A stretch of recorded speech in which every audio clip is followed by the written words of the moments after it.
የዛሬ እንግዳዬ ገና ዛሬ እንግዳዬ ሆና ሳላገኛት በፊት ሳንተዋወቅ በእኔ በሷና በዲያቆን ሄኖክ ኃይሌ መካከል አንድ የሚያስተሳስረን ነገር ተፈጥሮ በሚገርም አጋጣሚ ነው የተገናኘነው።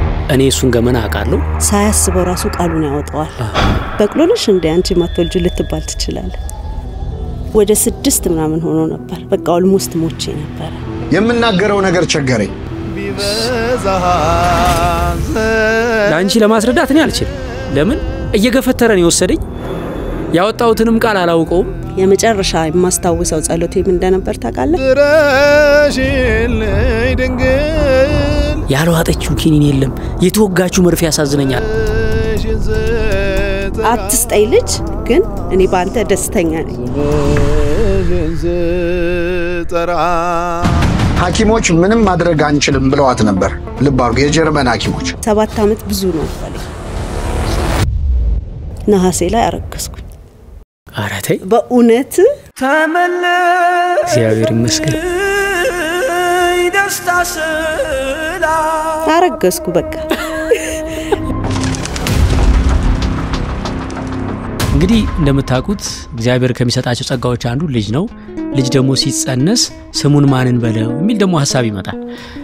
የመጀመሪያ ልጃችንን ይትባረክ ካልነው በኋላ ሁለተኛ ልጃችንን ሜላት ገና በጽንስ ላይ ያለች ከለታት አንድ ቀን ጋደም ብዬ ፌስቡክ ላይ ያየው ዲያቆን ሄኖክ ኃይሌ መጣና እጅግ በጣም የሚያስደንቅ ታሪክ አወራና ሶሊያና የሚል የሴት ልጅ ስም ለልጄ ብሰጥ በጣም ጥሩ እንደሆነ እግዚአብሔር እንደሚደሰት የእመቤታችን የቅድስት ድንግል ማርያም ስም እንደሆነ ሲያስተምር ሰማውና ያንን ሐሳብ ያስኩት።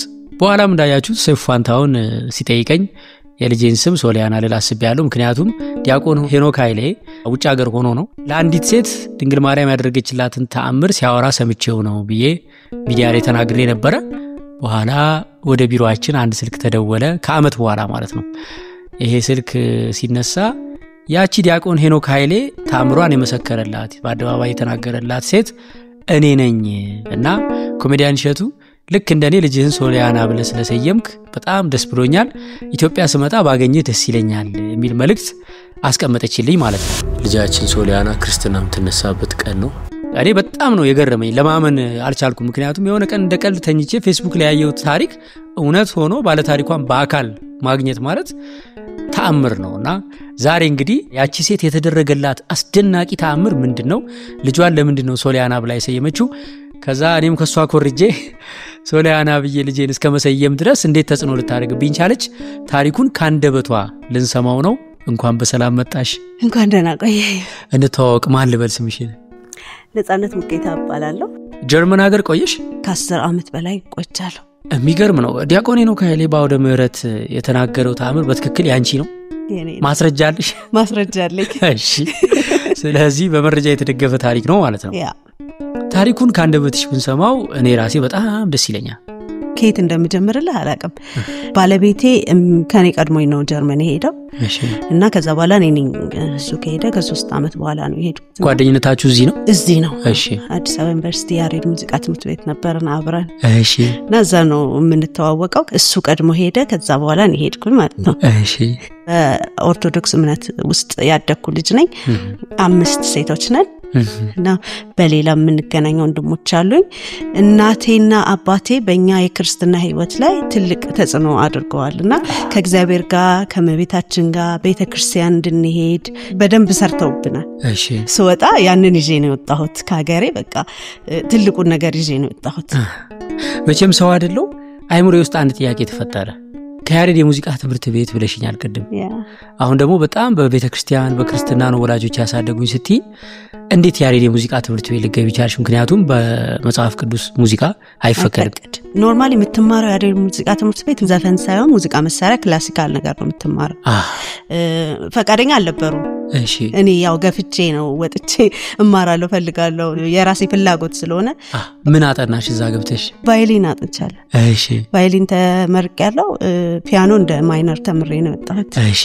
እና ያ ላይፍ ኖርማሊ ክርስትና ስልህ ዘፈን ያው አይፈቀድም ግን ኢንስትሩመንት አትሊስት ክራር ትማራለህ ወይ ማሲንቆ ትማራለህ ያ ደግሞ ሞር ከቤተክርስቲያን ጋር እንድትገናኝም ያደርጋል ከዛ በኋላ እናታችን በጣም እናቷ መነኩሴ ስለነበረች ቤተክርስቲያን ያን ያህል በጣም ኤክስትሪም የሆነ ክርስትና ሳይሆን በቃ ግን ለምሳሌ ጾም ከተባልን እንሄዳለን ፍልሰታ እናስቀድሳለን ከቀረን ራሱ ቤተክርስቲያን የሚገርም ነገር ዛሬ መድኃኒዓለም ለምን አልመጣሽም ብሎሻል ለምን ቀረሽ በጣም ናፍቀሽኛል ብሎሻል መድኃኒዓለም ውድ ካልሄድን ማለት ነው አንዳንድ ጊዜ ተሰምፈለ እና ያ ነገር ይዤው ሄጄ እዛ ደግሞ የጠበቀኝ ኮሚኒቲ ምን አይነት ነው በጣም ደስ የሚል በስማ በጣም የሚያምር ኮሚኒቲ ውስጥ ነው የነበርኩት 2 አመት ምናምን ትንሽ ከብዶ የነበር ከሰው ጋር እስክግባባ ቋንቋውን እስካቀው እና በቃ ላይፉን እስክለምደው ድረስ ትንሽ ከባድ ነበር ቀላል አይደለም ሙስሊሞችም አሉ ፕሮቴስታንቶችም አሉ ግን ኮሚኒቲው በጣም ጥሩ ኮሚኒቲ ነበር ደስ የሚል ኮሚኒቲ ነበርና ልጅ ሳትወልድ ስትቀር አለ በእኛ ኮሚኒቲ ምን አይነት በጣም ከባድ ነው አንድ ሴት ልጅ ካልወለደች በጣም ምን ያህል ጫና እንደሚመጣባት ታውቃለ ኖርማሊ ወንዱ ማይወልድ አይመስለን ሴቷ ብቻ ማትወልድ ይመስለናል እዛ ደግሞ ወለድክም አልወለድክም it doesn't matter ለነሱ they don't care በቃ ምንም አይጠይቁም ለምን አልወለድሽ አዎ አትጠይቅ እና አጠገብ ያሉ ሰዎች ግን ከመውደዳቸው የተነሳ እኔ ደግሞ ልጅ ከመውደዴ የተነሳ ሰው ይጠይቃል አንዳንድ ጊዜ ግፍት ብሎ መጥቶ እና እኔም ስጠይቁኝ በቃ እግዚአብሔር አሰጠኝም ነው ምለው አሳልፈልግ ቀርቼ ምናምን አልልም ምክንያቱም ይሄ የእግዚአብሔር ስራ ውስጥ መግባት ነው እኔ ልጅን አልሰራው ትክክል የሰው ልጅ ማንንም ሰው እንደ ጭቃድ ቦልቡሎ አይሰጥህም ልጅ እግዚአብሔር ነው የሚሰጥ ስለዚህ እውነቱን ነው የምናገረው 2 አመት 3 አመት ሲያልፍ በቃ እግዚአብሔር አልሰጠኝም እግዚአብሔር የሆነ ታይም ሲሰጠኝ ይሰጠኛል ግን አልሰጠኝም ግን በሙሉ እማምነው ነገር በእግዚአብሔር ደስ የሚል እርግጠኛ ነበርኩ የሆነ ታይም እንደሚሰጠኝ አይሰጠኝም ብዬ አስቤ አላቅም እና ሆስፒታል ትሄዳለህ ቼክ ታረጋለህ በህክምና ምንም ችግር የለም ሁሌ ትታያለህ በየጊዜው አንተ ቀድሞ መዘጋጀት ያለብህ ነገር ተዘጋጅተህ መጠበቅ አለብህ አንድ ሴት ልጅ ለማርገዝ ስትፈልግ ራሷን ቼክ ማድረግ አለባት ህክምናውን መውለድ ይችላል ወይ ምን ያህል እንቁላሎች አሉኝ ያው የሴት ፕሮሰስ አለው ስለዚህ እሱም ቢያንስ አጠናቅቄ ልጠብቅ ከእግዚአብሔር እንዲሰጠኝ እንኳን ራሴ መሄድ ያለብኝ ትንሽ እርምጃ ትሄዳለህ ግን ዶክተሮቹ የሚሉ በቃ ባለቤትሽ የሚመርመር አንቺም ተመርመሪ ባለቤትም ስታይ ጥሩ ነው ምንም ችግር የለበትም እኔም ችግር የለብኝም በቂ ነገር አለሽ ስለዚህ የጊዜ ጉዳይ ነው አለች 2 3 4 ትሄዳለህ በቃ ምንም ልታረግልኝ አልቻለች የጤና ችግር የለብኝም ስለዚህ አያውቁትም በቃ ሪዝም በጣም እኮ የሚያስገርም ነገር እሺ እግዚአብሔር ልጅ ሊሰጥ ከፈለገ እሱ ነው የሚሰጥ የሆነ ፕሮሰስ አንተ አድርገህ ወይም ደግሞ በህክምና ሄደ አንተ እዛ ፕሮሰሱ ልትገባ ትችላለህ የሆነ ታይም ላይ ራስ ልትመካ ትችላለህ ምክንያቱም ብሬን ከፍያለሁ ትላለህ እኔ ድሮ እንደሚመስለኝ ባልና ሚስት ከተጋባ ልጅም ይወልድ ነበር የሚመስለኝ ብዙም የእውቀቱ የለኝም ነበርና እኔና ባሌ ደግሞ ያደረግነው አንዱ ትልቁ ነገር ምንድነው እግዚአብሔር ከሰጠን የኛ ዕውቀት የኛ ብር ሳይጨመርበት ለሁሉም ልጅ እንደሚሰጠው ይስጠን እንጂ ብራችንን ከፍለን ወይም ደግሞ የሆነ ህክምና አድርገን አንገባበትም በቃ አይስጠን እንደዛ ካልሰጠን ችግር የለውም ባልም ችግር የለበትም ነበር በቃ እግዚአብሔር ካሰጠን ጉዲፈቻ እናሳድጋለን ኢትስ ኦኬ ምናምን ይለኝ ነበር እኔ ነበርኩ ሞር ማለቅሰው በጣም ምጨነቀው እና የሰው ግፊት የሚመጣው ለኔ ነበር ለሱ ሳይሆን እንደው ነጽዬ እዚህ ጋር በጣም የሚያስተምር ነገር ስለሆነ ነው እስቲ ስለሰው ግፊት በደንብ አጫውቺኝ አሁን አንዳንዴ እኔ በጣም ከማዝንባቸው የኛ የኢትዮጵያውያን ባህሪዎች አንዱ የማይመለከተን የሰው ኑሮ ውስጥ ገብተን በጣም ብዙ ርቀት እንሄዳለን እኛ የጎደለን የኛን ፔን ሌሎችን በማሳመም ነው የምናካክሰው ይመስለኛልና እስቲ ማትረሻቸው ገጠመኞች በጣም ያስገርሙሽ አባባሎች ምን ያክል ሰዎች ሳያውቁት አንቺን ለመጉዳት ብለው አይደለም ግን ዝም ብለው ካፋቸው በሚወጣው ንግግር እንዴት ያም እንደነበረ ለኛ ትምህርት እንዲሆነ የሰው ኑሮ ውስጥ መግባት እንድናቆም እንደው ብታስታውሺ አንዳንድ ሰው አስቦትም ሳይሆን ሳያስበው ራሱ ቃሉን ያወጣዋል ማለት በቅሎልሽ እንደ አንቺ ማትወልጅ ልትባል ትችላለህ ቃል በቃ ሊትራሊ በቃ እንደዚህ የሚል ሰው አለ ከእውቀት ማነስም ሊሆን ይችላል አንተ የምትቀበልበት ወይ ነው ከባዱ ሰው አንዳንዱ የፍቅሩን ነው ትልልቅ ሰዎች ስፔሻሊ የፍቅራቸውን ብትወልጂ አይ አንቺማ እምቢ ብሎሽ አይደለም ምናምን ይሉሃል አንዳንዶቹ ደግሞ ትንሽ መቆየት ፈልጌ ነው ለምን አትይም ይሉኛል ልጆች የእግዚአብሔር ስጦታዎች ናቸው ስለዚህ በቃ እግዚአብሔር ነው የሚሰጠኝ እግዚአብሔር በዛ ጊዜ አልሰጠኝም ስለዚህ ጠብቃለሁ እና ሞር ልጅ ላይ ቤተክርስቲያን ሲሄድ ከልጆች ጋር ነው የምጫወተው በጣም ጥሩ ሰዎች አሉ በጣም ደስተኛ ነኝ በቃ ነፃነት መጣች ከተባለ ልጆቹ ለካ ሁሉም ውስጥ ልባቸው የሚያስባቸው ሰዎች አሉ አይደለም ቆመው ቤተክርስቲያን እኔን ይያዩኝ ስለኔ ነው የሚጸልዩት የሆነ ታይም ላይ መጨረሻ ላይ ነው የሚገባኛ ነገር ስናወራው ኡፍ ጌታ ሆይ ምን አለ ለዚች ልጅ አንድ ልጅ ብሰጣት ልጅ ከመውደድ የተነሳ የነሱ ልጆች መፍቀድ ልጅ ከመውደድ የተነሳ አንዳንዱ ደግሞ እባክሽን ውለጂ ብሎ ገፍቶ መምጣት በቃ ያ ነገር ድብልቅልቅ ያለ ነው ማለት ላንተ ፊሊንጉ ቤት ስትገባ ብቻህና ከባለጋነ ስለዚህ በቃ እግዚአብሔር መቼ ነው የሚሆነው ትላል ሴት ደግሞ በየወሩ የምናየው የወር አበባችን ሲመጣ ያለን ፊሊንግ ሆርሞናችን ቀየረል ያ ደግሞ ሞር ያስለቅሳል በዚህ ወር አልሆነ ኔክስት መንዝ አልሆነ ሁሌ እንዳለቀስኩ ነበር እና የመጨረሻ የማስታውሰው ጸሎቴ ምን እንደነበር ታውቃለህ ልክ በሬዲ ሲመጣ በቃ እግዚአብሔር ሆይ እኔ እንደዚህ ፎርማል የሆነ ጸሎት ራሱ አልችልም እንደ አባቴ ነው ማወራው እየሄድኩኝ መንገድ ላይም ኩሽናም እየሰራው ላወራው እችላለሁ አፌ እያወጣ ነው ማወራው ሳወራ ከእግዚአብሔር ጋር በደንብ እንደሚሰማኝ እርግጠኛ ሆኜ ስለሆነ እነግረዋለሁና የዛለት ግን የሆነ መስቀል አለኝ እዛ ስር ተንበርክኬ ጌታ ሆይ በቃ እኔ ባንተ ደስተኛ ነኝ አትስጠኝ ልጅ አትስጠኝ ቢያንስ ይሄን ፊሊንግ አስቆምልኝ ማልቀስ አልፈልግም ከመባላ ምክንያቱም ሁሉ ጊዜ በየወሩ ባለቀስኩ ቁጥር ከእግዚአብሔር ጋር እየተጣላው ነው የምመጣው ስለዚህ በቃ የመጨረሻ የጸለይኳት ጸሎት እውነት እግዚአብሔር በሚያውቀው አትስጠኝ ልጅ ግን እኔ ባንተ ደስተኛ ነኝ እና በቃ ይችን ጸለይኩ አልቅሼ ተነሳሁ ሄኖክ የመጣው ከዛ በኋላ ነው አሁን ያልሽው ጸሎት ግን በጣም የመጨረሻ ከባዱ ጸሎት እንደሆነ ታውቂያለሽ በቃ ማልቀስ አልፈልግም እሺ በጣም ረጅም ጊዜ 7 አመት ብዙ ነው በየቀኑ በየወሩ ያንን ፊሊንግ ማስታመም በጣም ከባድ ነው እንግዲህ አስቡ በየቤቱ ስንት አይነት ሰው እንዳለ አብሶ ቤቱ ውስጥ የባል ዘመድ ሴቷን ብቻ ላይ ወግነው አንቺ አትወልጂም አንቺ እሷ አይደለም እሷ ነች ብለው እንትን የሚሏት ከሆነ ምን ያህል እንደምታለቅስ ኖርማሊ ባትወልድ እንኳን ነው ማለት ምን ያህል ህመም እንደሚሆንባት አስበው እኔ የሚንከባከበኝ ማህበረሰብ ውስጥ ነው ያለሁት ምንም ችግር የለብኝ የሚጠይቀኝ የተወሰነ ሰው ነው አውቀዋል እኔ የምናገረው ሪያሊቲው ነው እግዚአብሔር አሰጠኝም ብዬ ነው ፌስ ማረጋው እዚህ ማትናገረዋስ ማታወራዋስ እና ያ በጣም ከባድ ነው ግን እኔ ደግሞ 7 አመቱን ያለቀስኩት በቃ እግዚአብሔር እኔ የእውነቴን ነው የምልህ በእግዚአብሔር ደስተኛ ነኝ ምንም የጎደለብኝ ነገር የለም በትዳሬ ደስተኛ ነኝ በስራዬ ደስተኛ ነኝ በኑሮዬ ጤናዬ ሁሉ ነገር ተሟላ ነው አንድ ልጅ ስለጎደለ እግዚአብሔር ማማረር የለብኝም በየወሩ ስለዚህ በቃ እግዚአብሔር ሆይ ባንተ በጣም ደስተኛ ነኝ አትስጠኝ ግን ይሄን ፊሊንግን አቆምልኝ ቢየጸል ሁለት ነገሮች ትዛሉኝ እንደው እዚህ ጋር እስካሁን በመጣሽው ፕሮሰስ ማለት ነው በመጽሐፍ ቅዱስም ስላሉ ነው ሌሎች መጽሐፍቶችም ላይ አንብቤ ነው እግዚአብሔር የመጀመሪያው የሚፈልገው ነገር በአምላክነቱ ያው አይደራደርም ታውቂያለሽ ስለዚህ ከሱ ምንም እንደማናስቀድም ማረጋገጥ ይፈልጋል ስለዚህ ልክ በትንቢተ ዳንኤል አናንያ አዛሪያና ሚሳኤል ወደ እሳት ሊጣሉ ሲሉ የምናመልከው አምላክ ከቶኑ እሳት ያድነናል ባያድነንም ግን አንተ ላቆምከው ጣዖት አንሰግድም ማለት ምን ማለት ነው እግዚአብሔር ይሰጠኛል ልጅ በቃ ደስተኛ ነኝ ባንተ አሁን ልጁን እኔ እናንተ ማል አላስገባውም ስትዩ ይሄ ማለት አሁን በቃ አምልኮ ሰረንደር ማድረግ ነው ለእግዚአብሔር መማረክ ማለት ነው እግዚአብሔር ደግሞ የሆነ ነገር ጣልቃ አስገብተ ማለት እንትን ካልሰጠኝ ምናምን ሲለው የሰው ልጅ እኔን ነው የሚፈልገው ወይስ ይሄን ፕሮዳክት ነው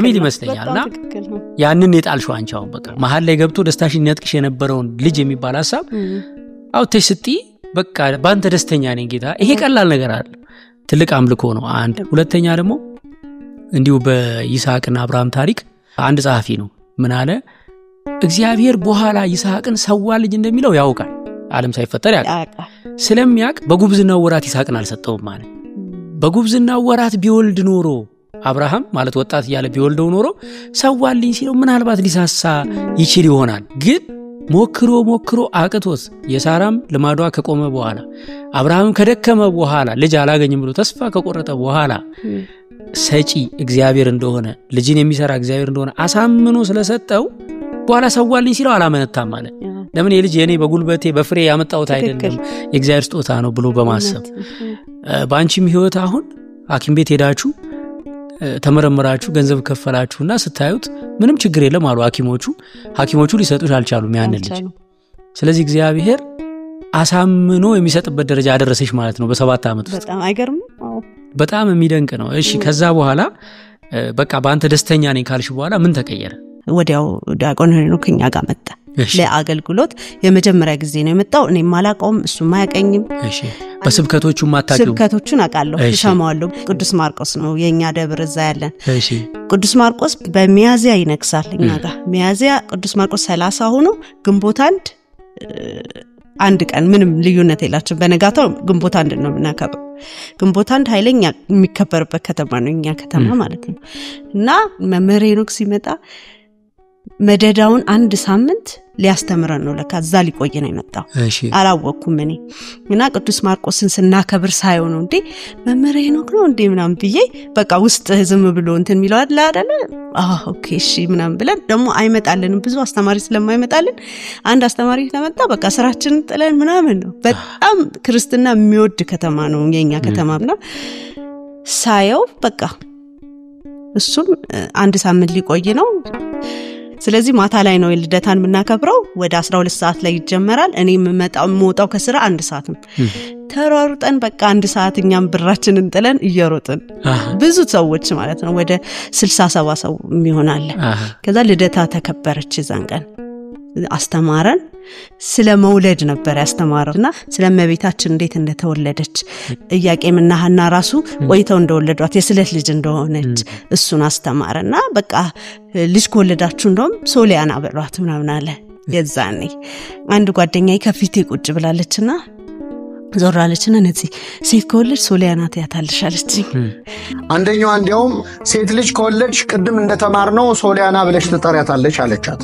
ቆንጆ ስም ነው ጫረቃችን ማለት ነው የመቤታችን ሌላ ስሟ ነው እየመሸም ስለነበር 2 ሰዓት ምናምን ይሆናል በሩን ዘጋግተን ወጣንና በረንዳው ላይ ቆመናል በረንዳው ላይ ስንቆም የነበርነው 12 ወይ 13 ከሱ ጋር ሰዎች ነን ሌሎቹ እንዳለ ሄደዋል ጨርሰን ቻው ተባብለ ምናምን ከዛ አንድ በጣም ጥሩ ሰው አለ በጣም የሚወደኝ በጣም መልካም ሰው በዛ አጋጣሚ ላመሰግነው ወዳለው እሱ ነው የጀመረው ይቅርታ ሁላችሁም መምህር ሄኖክ አንድ ነገር ልነግርህ ፈልጋለሁ በመቤታችን ልደት ጊዜ ሰዎች ስለት ይሳላሉ ለካ እኔም አላቀም ከዛ ሲለው አዎ ይሳላሉ አለው እኔ ዛሬ ለአንድ እህቴ መሳል ፈልጋለሁ አለ እኔ ለመቤታችን በዛሬው በልደቷ ቀን ምሳለው ለኔ ሳይሆን ለአንዲት እህቴ ነው የዛሬ አመት የልቧን ሐሳብ ብትሞላላትና በመልጃዋ ልጅ ብትሰጣት በጋ መጣለው ብሎ ጀመረ ዞር ብዬ ነው ያየሁት እኔ እንደሆን ሁሉም ያውቃል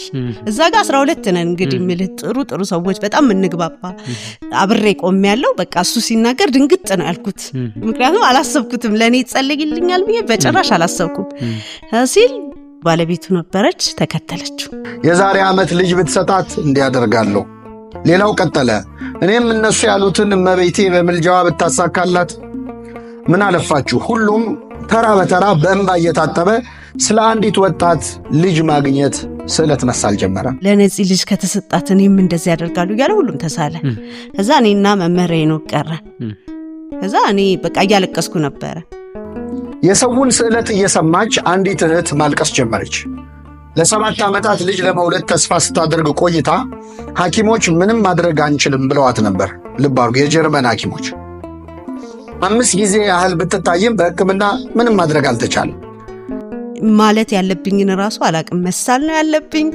ምንድነው ምላቸው ሰዎችን እንደው ላሰው ተስሎ በጣም ደስ ብሎኛል በቃ እኔ መቤታችን አንድ ልጅ ከሰጠችኝ የዛሬ አመት ለልደታ ማርያም እዚህ ኢትዮጵያ ቀይ ምንጣፍ አስገባለሁ ብዬ ተሳልኩኝ እኔ የመጨረሻዋ ተናጋሪ ሁሉም ሰው የተሳለላት ወጣት ነጻነት ነበረች ሳግ እየተናነቃት ዛሬ ለኔ ታላቅ ቀን ነው፣ ባይሳካ እንኳን አይቆጨኝም። እኔን እንዳሰባችሁ እመቤቴ ታስባችሁ፣ እስከዛሬም ቅሬታ እንዳይሰማኝ ልጅ መውደዴን አውቃችሁ ልጆቻችሁን ከኔ ጋር እንዲያሳልፉ እንዲጫወቱ ስታደርጉ ስለነበር አመሰግናለሁ። እመቤቴ እኔንም ብትሰማኝ ለቤተ መቅደሷ ምንጣፍ አስገባለሁ ብላ በእንባ ተሳለች። መምህር ሄኖክ ደነገጠ። የምናገረው ነገር ቸገረኝ። አዳራሽ ውስጥ በነበረው ጉባኤ ላይ የሰጠሁትን ትምህርት ይህ ታሪክ እንዳለ ባውቅ ኖሮ ሆድ ላለማስባስ ብዬ በመፍራት አልሰጠውም ነበር። እኔ አልሳልልሽም አለኝ። እኔ ስለት ሳይሆን እኔ አልገባልሻለሁ የሆነ ነገር አለኝ። እመቤታችን በስደቷ ጊዜ ጌታን ስታጠባ ደንግጣ ወተቷ የፈሰሰበት ቦታ አለና እሱ አፈራለኝ፣ እሱን ይዤልሽ መጣለሁ ወይስ ለሰው ልክልሻለሁ አለኝ። እንዴት ደስ እንዳለኝ ልነግር አልችልም። ወይ ጉድ ብዬ እኛም ተስለን ተሳስመን በቃ ደስ ብሎን አለቃቅሰን እግዚአብሔር እንባን ይሰማል በእንባ ጸልይ ምናምን ብሎ መክሮኝ እሱም ተለያየን እና ያንን ሳምንት እየተገናኘን ብዙ ትምህርት አስተማረን። አንድ ሳምንት ስለቆየኛ ጋር ማለት ነው። ሁላችንም ተለያየን። ዋትስአፕ ላይ የቅዱስ ማርቆስ ግሩፕ ባለን እዛው። ከዛ በቃ እኔ ጻፍኩኝ። ማታውኑ ሁላችሁም ልብ ውስጥ እንደነበርኩ አላቅም፣ እውነትም አላቅም። እንደዚህ ሰው ልብ ውስጥ እንደነበርኩ አላቅም። ሰው እንደሚያስብልኝም እንደሚጸልይልኝም ከእግዚአብሔር ጋር እንደሚያወራም አላቅም። እና ባይሳካ እንኳን ችግር የለውም፣ ግን በሁላችሁም ልብ ውስጥ እግዚአብሔር የከተተኝ ልክ እንደሰጠኝ ነው የምቆጥረው ብዬ ጻፍኩኝ። ከዛ በቃ ላይፍ ቀጠለ ማለት ነው። ያ የሆነው ምንድነው? ግንቦት 1 ነው። ግንቦት 1 ሰኔ 1 ሐምሌ አለፈ 2 ወር ማለት ነው። ነሐሴ ላይ አረገዝኩ። በጣም የሚደንቅ ነው። እምነቱን ላከልሽ ዲያቆን ሄኖክ ኃይሌ። የፊታችን ሜይ 10 ቅዳሜ ለንደን ላይ የሳቅ ጎርፍ ይፈሳል።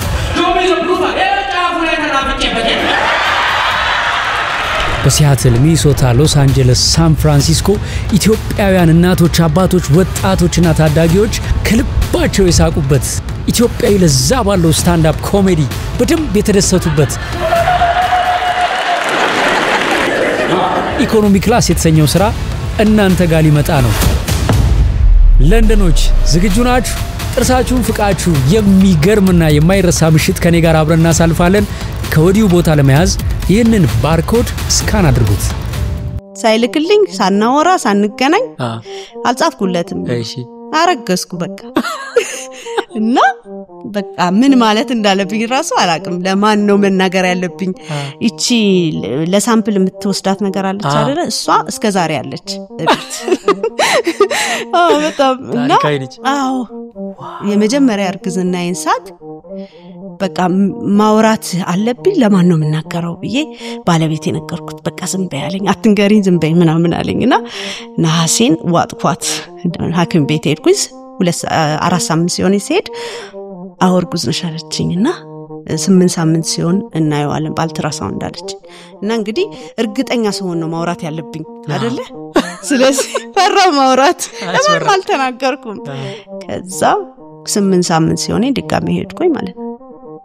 በ8 ሳምንት በ3D ልብ ምቱን ለኔና ለባለቤቴ ስታሳየን በቃ አልቻልኩም። ፌንት ልሰራ በእውነት በጣም ነው ያለቀስኩት። አለቀስኩኝ። እሷም ስለምትጠብቅ ደስ አላት። በቃ ኦኬ ደሞ ስጂ ምናምን እና ያለ ቼክ እናደርጋለን ምንም ችግር የለም አለችኝ። በቃና እሷ ኖርማል ነው ለሷ። እኔ ጸልዬ እንዴት ሰው ተስሎልኝ እንዴት እንዳገኘው ታጣቀም። እሷ ኖርማል ምክንያቱም ተወልጃለሽ ነው ያለችኝ። ምንም ሁሉንም ፎርማሊቲ ታሟያለሽ ምንም ችግር የለም የጊዜ ጉዳይ ነው። እዛም 8 ሳምንቱን አለፍን። 4 ወር ሆኖ እንደዚህ እያለን ማለት ነው። ለመምህር ሄኖክ ጻፍኩለት። የመጀመሪያ ለቤተሰቦቼ ለእህቶቼ ነገርኳቸው። ያው የተናገርኩት ሰው ሁሉ ማልቀስ ነው፣ ለቅሶ ነው። ሁሉ ሰው እውነት በይ ብለው በቃ ለቅሶ ነው። ምንም መናገር አይችልም። እግዚአብሔር ይመስገን እመቤቴ በቃ የማይባል ነገር የለም፣ ማልቀስ ነው። ከዛ እኔ በቃ ፈዝዣለሁ። ያው እንደሚያረጋው እግዚአብሔር አውቃለሁ። ከዛ ለእናቴም ለቤተሰቦቼም ተናገርኩ። ያው ጸጥ ማለቱ ጥሩ ነው ማለት መጨረሻው እንትን ሳይል ዝም አልኩኝ። 4 ወር ዝም አልኩ እና ለመምህር ሄኖክ ጻፍኩለት። ስጽፍለት እውነት በያለኝ እውነት ስለው እግዚአብሔር ይክበር ይመስገን ብሎ ጻፈልኝ። ነፂ በቃ ዝም በይ ለማንም አታውሪ እሺ ያለኝ በቃ ይዞታል እሱ ከዛ በኋላ እርግዝናዬ በጣም የሚያምር ጊዜ ነበር ምንም ህመም የሌለው በጣም የሚያምር ደስ የሚል እርግዝና ጊዜ ነበር ከዛ ለግንቦት 1 20 ቀን ሲቀራት ነው የተወለደችው ሶሊ ይህ በሆነ ልክ በአመቱ የዚያ ሁሉ እንባ የሆነች ሴት ልጅ ድንግል ማርያም ለነጻነት ሰጠቻት ለግንቦት ልደታ ሁሉም ስለቱን አስገባ ሚያዝያ 10 ነው የተወለደችው አስተወለድ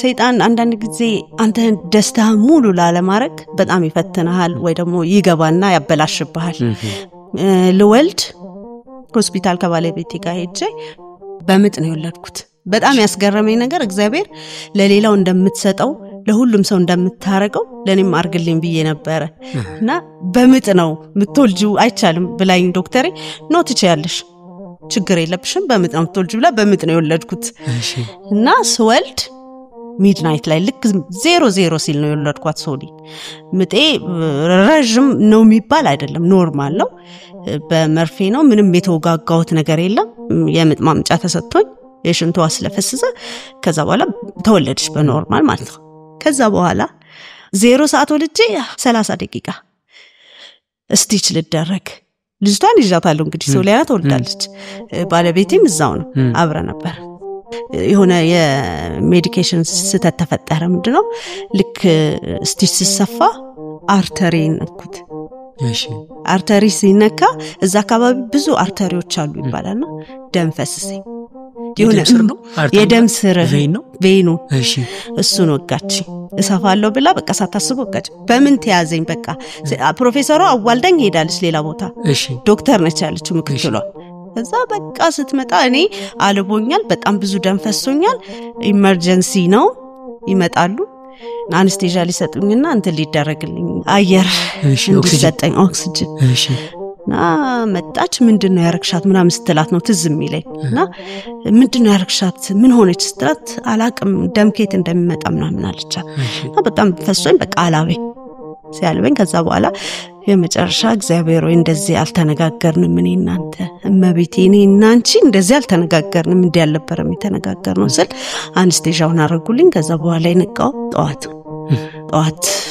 12 ሰዓት ነቃሁኝ ከዛ ክፍሌ ወሰዱኝ ልጄ ጋር ሄድኩኝ ልጄን አየኋት በጣም ነበር መታምረው በቃና ምን እንደተፈጠረ እስከዛ ሰዓት አላቅም ደም እንደፈሰሰኝ ምናምን ያው እኔ አንስቴዣውን ከመውሰዴ በፊት ነው ማውቀውና ስትመጣ ዶክተሯ ነገረችኝ እንደዛ አይነት ስለተፈጥሮ ነበር ስለዚህ ኦክሲጅን ምንድነው የሚባለው ይሄ በጣም ደም ሲፈሰህ ሄሞግሎቢን አይደል የሚያንሰው ወደ 6 ምናምን ሆኖ ነበር በቃ ኦልሞስት ሞቼ ነበር እና ከዛ በኋላ ደም ተሰጥቶኝ የነቃው በደንብ የሰራው ሰውነቴ እስከዛች ጠዋት ድረስ ምንም በቃ ኖርማል አልነበርኩም ተኝቼ ነበር ልጄን ማቅፈው ምናምን አላቅም ይደክመኛል ምናምን ከዛ መተው ዶክተሮቹ ነግረውኝ ባለቤቴን ደም መውሰድ አለባት ተብሎ ደም ተሰጥቶኝ ነው የተባለው ማን ሰጥሽ ደም አለዛ ደም የፈረንጅ ደም ላበሻ ይገጥማል ይላል እዚህ ዘረኝነት ተከትከተ የፈረንጅ ደም ላበሻ ይሆናል ተሰርቶብን እኮ ነው እንደዛ ሆነ የተወሰነ ጊዜ ቆየው በቃ ዳንኩ በእውነት እግዚአብሔር ይመስገን የህይወት ሰጪ እግዚአብሔር ብቻ ነው እኔ ብዙ ጊዜ ምን ላለው ለሰው መኪና ቢጠይቀው ሰይጣንም ሊሰጠው ይችላል ቤት ቢጠይቀው ዲያብሎስ መስጠት ይችላል ገንዘብ ብቻኛው ዲያብሎስ መስጠት የማይችለው ነገር ልጅ ነው ምክንያቱም መፍጠር የእግዚአብሔር ብቻ ጸጋ ነው የእግዚአብሔር ብቻ ኃይል ነውና እንዳልሽው ነው በህክምናም ከሆነ ጥበቡን ለሰዎች ሰጥቶ በሐኪሞቹ ላይ አድሮ ልጁን የሚሰጥ እግዚአብሔር ነው በሃይማኖቱም እንደዛውና እንኳን ደስ ያለሽ አመሰግናለሁ እንኳን አብሮ ደስ ያለን እንኳን የሴት ልጅ እናት ሆንሽ እንግዲህ በታምረ ማርያም ምን ይላል ቤተ መቅደሴን ያሰራ ትላለች እመቤታችን እግዚአብሔር ሰጣት ቃል ኪዳን ነው ቤተ መቅደስ በስምሽ ያሰራ በስምሽ የተራበ ያበላ ያጠጣ ሴት ልጁን ወይም ወንድ ልጁን በስምሽ የሰየመውን እምርልሻለሁ ሚል ቃል ኪዳን ስለሰጣት ሶሊያና ማለት የእመቤታችን የቅድስት ድንግል ማርያም ስም ነው አንቺም ልጅሽን በስሟ ሰይመሽ ለኛም እንግዲህ ምክንያት ሆነሽ እኛም ልጃችንን ሶሊያና ብለናታል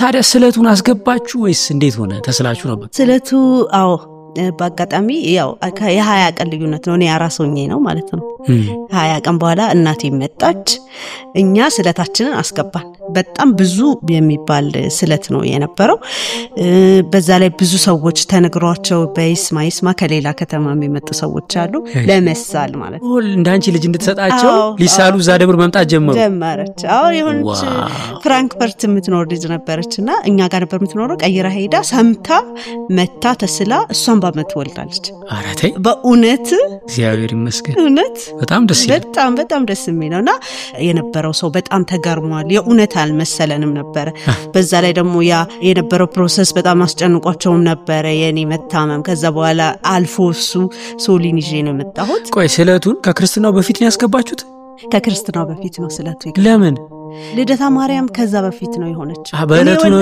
የተሳላችሁት ላንቺ ልደት ብለን ነው የተሳል ነው ለመቤታችን ልደት አንቺ ታዲያ ዛኔ ቤተ መቅደስ መግባት አልችልም ደጅ ነው የምናከብረው ቤተ መቅደስ ውስጥ አይደለም የሚያከበር ነው የምናከብርበት የልደታ ቦታ የራሱን የቻለ ቦታ እኔ 20 ቀን አራስ ሆኜ ነው ያከበርነው አከባበራችሁ ፍጹም መንፈሳዊ ነው በጣም መንፈሳዊ መምህራኖች አሉ መዘምራኖች አሉ ያው የመቤታችንን የሚያስመለክት ነው እዚህ ሲከበር እንደነበረው እንዳለ ይዘን ሄደን ነው ያን ምናከብረው እንደዚህ ያልኩሽ ለምንድነው አንዳንድ ጊዜ ልደታ ይባልና ይጠልፉትና መጠጥ ያመጣሉ ሙዚቃ ያመጣሉ እንደውም ኃጢያት ይሰራል ይጨፈራል ይሰከራል ምናምን ሃይጃክ ይደረጋል አንዳንድ ቦታ ስለዚህ ልክ የናንተ ግን በቤተክርስቲያኑ አካባቢ ሆኖ በመንፈሳዊ ዝማሬ በትምህርትና በቃ በመዝሙር ነው አንደኛ ደግሞ ስለታችንም ደርሷል አሁን ደግሞ በጣም በሚያምር ነው ያከበርነው እንደውም በጣም ትልልቅ ሰዎች ተነስተው ስለቴ ሰመረ ሁሉ ተዘምሮ ነው በዛን ጊዜ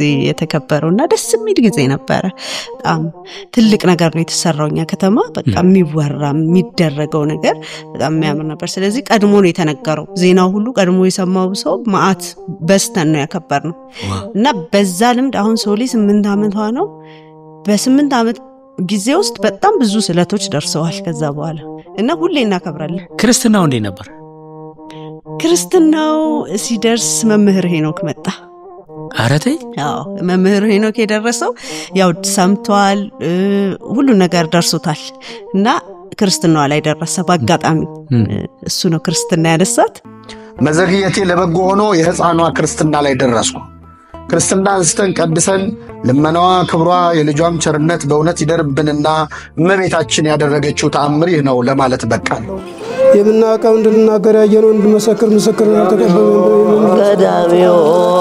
ቃል አዜ ሁሉ ዓለም አምላክን ወልቆል ሆይር እውነት እላችኋለሁ ሰው ከውሃና ከመንፈስ ካልተወለደ የእግዚአብሔር መንግስት አያያትም ይላል የዮሐንስ ወንጌል ምዕራፍ 3 ቁጥር 5 ላይ ማለት ነው የቀደሰው እሱ ነበር ወለተ እግዚእ ተባለች የእግዚአብሔር ልጅ ተባለች ማለት ነው ሶሊያና ጸጋዬ ትባላለች ስለ ማርያም ካየች ሮጣ ትስማለች ከዛ ማርያም ትላለች እሱ ደርሶ እዛ ላይ አስተምሮን ጥሩ ጊዜ አሳልፈን ሄደ ማለት እንዴት ደስ ይላል በእናትሽ በጣም ኢንስፓየር የሚያደርግ ታሪክ ነው በዚህ ውስጥ ምናልባት እንደ ቴካዌ ሰዎች ወደ መጨረሻው ስንደርስ ይዘውልን ቢሄዱ ብዬ ማስበው አንድ ታሪክ እኔ ደግሞ ልንገርሽ አንድ ዘመዴ አገባና ካገባ በኋላ ትንሽ ያው ሌት ሆኖ ነው ያገባው ማለት ሌት ስልሽ እድሜው ከ30 በላይ ነበር ሲያገባ ያው የሴት ልጅ እድሜ በጣም ቫት ስላለው ኤግዛክትሊ ማወቅ አይቻልም እኔ እናቴን እድሜ ራሱ አላውቀውም የሚገርምሽ ሁሌ አሁን በዚህ አመት 60 አምናልኝ በቀጣይ ሲደ 49 እውነት ነው 49 ምን አርጊ ነው የምትለኝ ትለኛለች በቃ ምን ልሁንልህ እንዴ ልታስረጀኝ ነው እንዴና በጣም ብቻ ተጋቡ እግዚአብሔር ይመስገን እኔ ከሱ ጋር ክፉና ደግ አሳልፌያለሁ ምንም ባልነበረኝ ሰዓት ያረግልኝ የነበረ ሰው ነው የኔንም ገመና እሱ ያውቃል እኔ እሱን ገመና አውቃለሁ ሚስጥር አንደባበቅም ከዝምድናችን ባለፈ ደግሞ በጓደኝነት ተቀራርበን ብዙ ነገር አሳልፈናል በኋላ እኔ ምን አምናለሁ እያንዳንዱ ሰው ለጉድለቱ ኃላፊነት አለበት ኃላፊነቱን ይወጣል ኃላፊነቱን ይወስዳል ለምሳሌ አንድ ሰው ከመጠን በላይ ከወፈረ መወፈሩ ያስጨንቀዋል ብዬ ነው ማስበው እኔ ሄጄ ምን ነው ወፈርክ ሰውነትህ እኮ በጣም እንትን ይያ ነው አረ አስተካክል እስክለው ጉዳዩን አያውቀውም ብዬ አላስብም። ስለዚህ ሳይ አልወለዱም ልጅ አሁን ያልኩሽ ዘመዴ አልወለዱምና 1 አመት ዝም 2 አመት ዝም በዙሪያችን ያሉ ሰዎች እርግጠኛ ነኝ ሲያገኙት ይጠይቁታል ውለዱ እንጂ ለምን ደማ አትወልዱት ብዙ ነገር ይሉታል ብዬ አስባለሁና እኔ ግን ዝም ምንምለው አልጠይቀው የሚገርምሽ 2 ሰዓት ሙሉ ተጫዋውተን የተለያየ ወሬ አውርተን እቺን ፖይንት ሳንነካት ነው የምናልፈው። እሱም ዝም አለኝ እኔም ዝም አልኩ። አሁን ዝም ሲለኝ ምንድነው የምረዳው እኔ ሚስቱ ጸንሳም ቢሆን ይነግረኛል። ለምን አም ሂዝ ቤስት ፍሬንድ ዘመዱ ነኝ። ከጨነቀውም ያማክረኛል ራሱ እንደው ጨነቀኝ ምናምን ሊለኝ ይችላል። ዝም ካለኝ ግን ሰላም ፈልጓል ማለት ነው። ስለዚህ ቢያንስ እኔ ጋር እንኳን ሲመጣ እስቲ ሰላም ልስጠው ላስረሳው እስቲ በሚል ሌላ ወሬ ነው ማወራው። ሌላ ወሬ እናወራለን እንጫወታለን ሳንነካው ጭራሽ ያገባ አይመስልም። በቃ ስለ ልጅ ጭራሽ ሳናወራ ነው ምን ለያየው ማለት ነው። እኔም ስለ ራሴ ልጅ አላወራም ምንም ነገር አናወራም። ገና ያኔ ደሞ እኔም ገና አልወለድኩም እያለ 2 አመት 3 አመት 4 አመት 5 አመት 6 አመት 7 አመት 8 አመት 9 አመት 10 አመት ቆየ። በታምኚም ባታምኚም 10 አመት አንድ ቀን ስለ ልጅ ጠይቄው አላውቅም።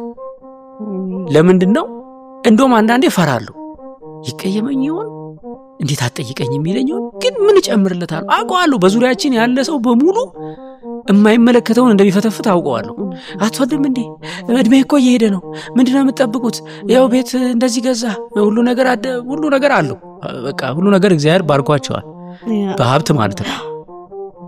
ግን በርግጠኝነት ይሄ እኔ እስከምለው አይጠብቅም እየሞከረ ነው ኑሮው ነው ይፈልጋል ባይሆንለት ነው ዝም ያለው ቢፈልግ ደግሞ ያዋራኛል። ስለዚህ አስችሎኝ ዝም አልኩኝ 10 አመት።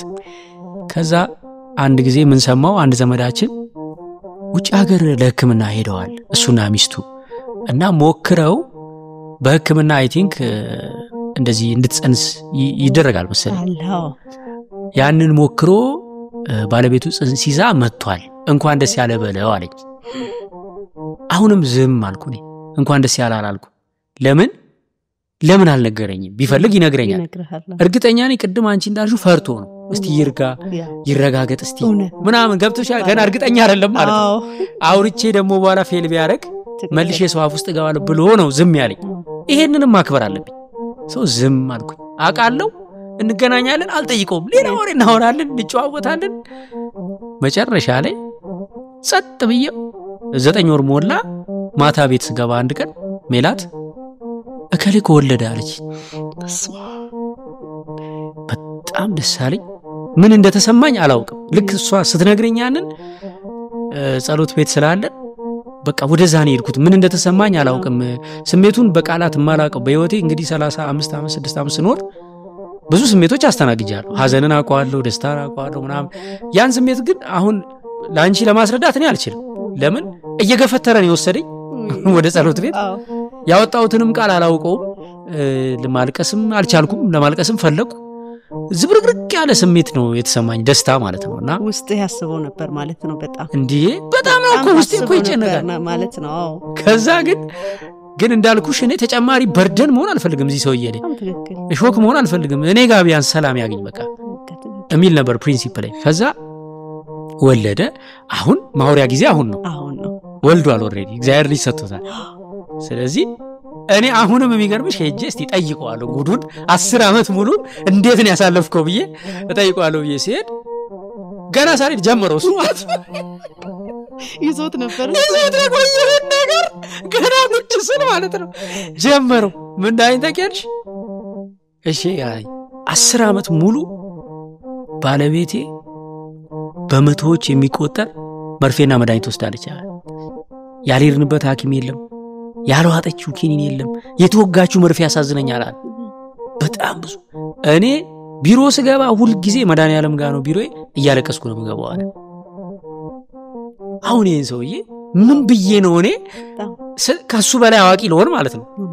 ገብቶሻል አይደል? ሳገኘው ባለቤት ብትወልድ ጥሩ አይደለም እኮ ምን ሻበሻ እኮ አዲስ ነገር ነው አንቺ እንደማታውቂው ጉዳዩን ማለት ነው። እንዴ ብትወልዱ አይሻልም ልጅ ቤት ያሞቃል። እንግዲህ እዛ ጋር ዋጋ እየከፈለ እያለቀሰ ላለ ሰው እንደዚህ ማለት በእውነት ተጨማሪ ቁስል ከመሆን ያለፈ ምን ዋጋ አለውና መጨረሻ ላይ ያን ሁሉ ፔን አሳልፌ ግን እግዚአብሔር እንደሚሰጠኝ አቅ ነበረ ምናምን አለኝና ደስታውን ነገረኝ። አሁን አንቺን ባለሽበት ይሄን ታሪክ ያወራሁት ለምንድነው ያልወለዱ ሰዎችን ዝም ማለት ይሻላል ወይስ መጠየቁ ይሻላል? አንቺ ምን ትያለሽ? መጠየቁ አይሻልም? የራሳቸው ፔን አለ ራሱን የቻለ ፔን ሁሉም ሰው እኮ ያውቀዋል። ለምሳሌ እኔ ሳልወልድ የነበረ ጊዜ አውቀዋለሁ። እኔም እፈልጋለሁ፣ ባለቤቴ ይፈልጋል፣ ቤተሰቦቼ ይፈልጋሉ። በጣም ደስ የሚለው እንደው ቤተሰቦቼ ሞር እንዳንተ አይጠይቁኝም ነበር። ያው እግዚአብሔርን ነው የሚያስቸግሩት፣ እመቤታችን ጋር ሄደው ነው የሚደፉት እንጂ አንድን ሰው ልታግዘው ከፈለክ በቃ ወይ በጸሎት ታግዘዋለህ ወይ ደግሞ እርዳታህን ፈልጎ መጥቶ እባክህ እንዲህ ፈልጋለሁ የት ልሂድ ምን ማድረግ አለብኝ ብሎ ራሱ መጥቶ ካልጠየቀ በስተቀር አንተ ሄደህ ተጨማሪ ህመም የኛ ማህበረሰብ ላይ እዚህ በጣም በጣም ሊሰራበት የሚገባው ይሄ ነገር ላይ ነው። በቃ ያ ሰው ያለበት ትልቅ ህመም እያለ እኛ ለምን አልወለድክም ያው የፍቅራችንን ቢሆን አለመጠየቅ በቃ ዝም ማለት። አንዳንድ ጊዜ በዝምታ ውስጥ እኮ ብዙ ነገሮች ያልፋሉ። አንተ 10 አመት ሳትጠይቀው ልጁን ማአት ነገር ይዞ ችሎ አስበው እንግዲህ ይሄ ሌላውም እንደዚህ ነው። ወይ ታማ ሊሆን ይችላል መናገር ማትችለው ነገር ሆኖባት ይሆናል ወይ ደግሞ በቃ አትወልጅም ተብላም ሊሆን ይችላል እኮ በቃ አትቺም ተብላ እሷ ከእግዚአብሔር ጋር ትግል ላይ ልትሆን ትችላለች። አንተ ተጨማሪ ህመም ትሆንባት። ይሄ ነገር በጣም በጣም በጣም በጣም ሊቀር የሚገባ ባህል ነው። የፍቅራችንን ቢሆን የመውደዳችንን ቢሆን ያዝ ማድረግ መቻል። እኛ ወጣቶች ነን ወጣቱ ላይ መስራት። የትልልቅ ሰዎቹ የፍቅራቸውን እንድንወልድ ከመፈለጋቸው ነው እንደዛ ነው። አሁን ግን ወጣቱ የበሰለ ነው፣ ቴክኖሎጂው አድጓል፣ ብዙ ነገር አለ። ስለዚህ መውለድ እንኳን ባትችል ለሴቷም ለወንዱም ልክ እንዳንተ አሁን እንዳልከው ጸጥ ብለን መተባበር በዝምታ መተባበር ነው ምለው። ይሄንን ነው ማስተላለፍ እንፈልጋለን። በእውነት ከልብ አመሰግናለሁ እመቤቴ። እንግዲህ አንቺን ስለት እንደሰማችሽ ይሄን ፕሮግራም ያዩ ብዙ ፍላጎት ብዙ ጥያቄ ላላቸው ሰዎች በሙሉ ደግሞ ስለታቸውን ተስማቸው። ይሄ ፕሮግራማችን በዶንኪ በጎ እሰይ ስለቴ ሰመረ ይሰኛል። እንደዚህ ስለቴ ሰመረላችሁ ልታጋሩን ከወደዳችሁ ስክሪኑ ላይ የምታዩትን ባርኮድ ስካን አድርጉና እናንተም የተደረገላችሁን መስክሩ፣ ተናገሩ፣ ድንቅ ስራውን መስክሩ ተብሏልና እንግዳችን ስለሆንሽ እግዚአብሔር ያክብር። ከልብ አመሰግናለሁ። የፊታችን ሜይ 10 ቅዳሜ ለንደን ላይ የሳቅ ጎርፍ ይፈሳል።